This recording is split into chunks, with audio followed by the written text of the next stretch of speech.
Hi friends, ఎలా ఉన్నారు అందరూ? Welcome back to our channel. నేను మీ వేణు. ఎప్పటిలాగే ఈరోజు కూడా ఒక ఇంట్రెస్టింగ్ టాపిక్తో అయితే మీ ముందుకు వచ్చాను. ఈరోజు ఇంట్రెస్టింగ్ టాపిక్ ఏంటంటే అరుణాచల దేవాలయం గురించి తెలుసుకుందాం. ఈ అరుణాచలేశ్వర దేవాలయం పంచభూత లింగేశ్వర దేవాలయాల్లో ఒకటి. ముందుగా పంచభూత లింగేశ్వర దేవాలయాలు అంటే ఏమిటి, అవి ఎక్కడ ఉంటాయి, వాటి విశిష్టత ఏంటి అనే విషయాలు అయితే ఇప్పుడు తెలుసుకుందాం.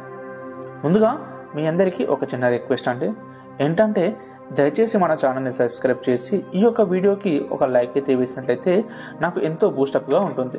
మీ సపోర్ట్ నాకు చాలా ముఖ్యం. దయచేసి నాకు సపోర్ట్గా ఉంటే ఇలాంటి మంచి మంచి కంటెంట్తో నేను మీ ముందుకైతే వస్తాను.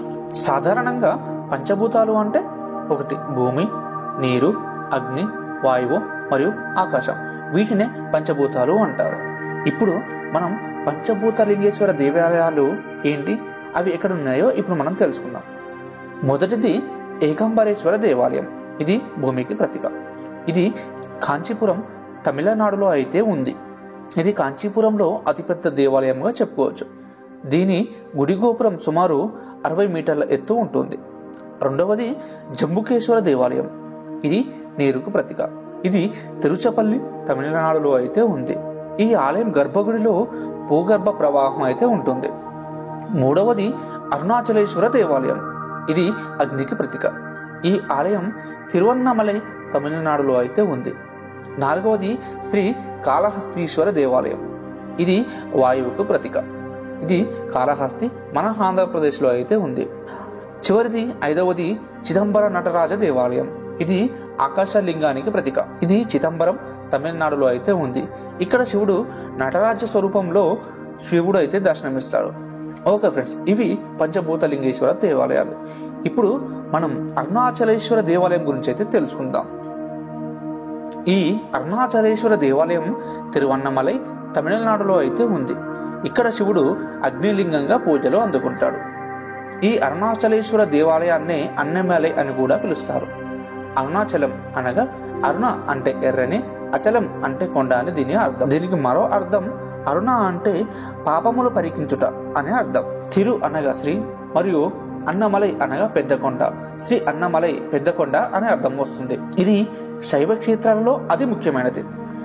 ఈ అరుణాచలేశ్వర దేవాలయం శివుని ఆజ్ఞ చేత విశ్వకర్మ నిర్మించాడు. దాని చుట్టూ అరుణం అనే పురాణం కూడా నిర్మించారు. ఇక్కడ జరగవలసిన పూజా విధానాలు మొత్తం గౌతమ మహర్షి శివ ఆజ్ఞ చేత ఏర్పాటు చేశాడని పురాణాల ద్వారా తెలుస్తుంది. ఈ ఆలయంలో శివుడు అగ్నిలింగంగా మరియు పార్వతీదేవి అపితాక్ష పిండమ్మగా పూజలు అందుకుంటున్నారు. చరిత్ర ఆధారంగా చూసుకుంటే ఈ దేవాలయాన్ని చోళ, పాండ్య మరియు విజయనగర రాజులు అయితే అభివృద్ధి చేసుకుంటూ వచ్చారు. ఈ ఆలయం సుమారు 25 ఎకరాల విస్తీర్ణంలో ఉంది. దక్షిణ భారతదేశంలో ఉన్న అతిపెద్ద దేవాలయాల్లో ఇది కూడా ఒకటిగా అని చెప్పుకోవచ్చు. ఈ దేవాలయం యొక్క రాజగోపురం సుమారు 217 అడుగుల ఎత్తు అయితే ఉంటుంది. ఈ అరుణాచలంలో గిరి ప్రదక్షిణ అయితే చాలా ముఖ్యమైనది. ఈ అరుణాచలం పరమేశ్వరుని జ్యోతిర్లింగ స్వరూపం కావడం వలన దీని చుట్టూ ప్రదక్షిణ చేయడం సాక్షాత్తు శివుడికి ప్రదక్షిణ చేయడంతో సమానమని భక్తులు విశ్వసిస్తారు. శివనామాన్ని జపిస్తూ గిరి ప్రదక్షిణ చేస్తే మహాపుణ్యం లభిస్తుందని ఇక్కడ భక్తుల యొక్క నమ్మకం. ఈ గిరి ప్రదక్షిణ మొత్తం 14 కిలోమీటర్లు ఉంటుంది. అలాగే దారిలో ఉన్న 8 శివలింగాలను దర్శించుకుంటూ వెళ్ళాలి. సో ఇది ఫ్రెండ్స్ ఈ రోజు యొక్క టాపిక్. నిజానికి అరుణాచల క్షేత్రం గురించి పూర్తిగా తెలుసుకోవాలి అనుకుంటే ఈ ఒక్క వీడియోతో అయ్యే పని కాదు ఫ్రెండ్స్. ఈ వీడియోలో కొన్ని బేసిక్ పాయింట్స్ మాత్రమే చెప్పాను. మీకు పూర్తిగా వివరాలు కావాలి అనుకుంటే కామెంట్ సెక్షన్లో అరుణాచలం పార్ట్ 2 అయితే కామెంట్ చేయండి.